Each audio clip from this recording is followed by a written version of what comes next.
আপনাদের অনেকের খেয়াল থাকার কথা, শেখ হাসিনার সরকারের যখন পতন হলো ঠিক এর আগ মুহূর্তে তিনি চীন সফরে গিয়েছিলেন।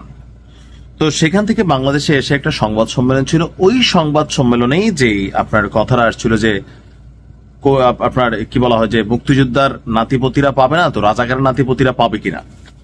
চীন সফর শেষে অনেকটা মেজাজ খারাপ ছিল শেখ হাসিনার। আসলে কেন? শেখ হাসিনার সরকার যেটা ছিল, চীনের সাথে ব্যাপক ঘনিষ্ঠতা ছিল, ভারতের সাথে তো ছিলই, অপরদিকে যুক্তরাষ্ট্রের সাথেও ঘনিষ্ঠতা মোটামুটি ছিল। কিন্তু শেষ মুহূর্তে এসে যখন চীন এবং যুক্তরাষ্ট্র এই দুই পরাশক্তিকে তিনি ব্যালেন্স করতে ব্যর্থ হলেন, চীনের দিকে একটু বেশি ঝুঁকে গেলেন, তখন যুক্তরাষ্ট্র এটাকে পজিটিভলি নেয়নি।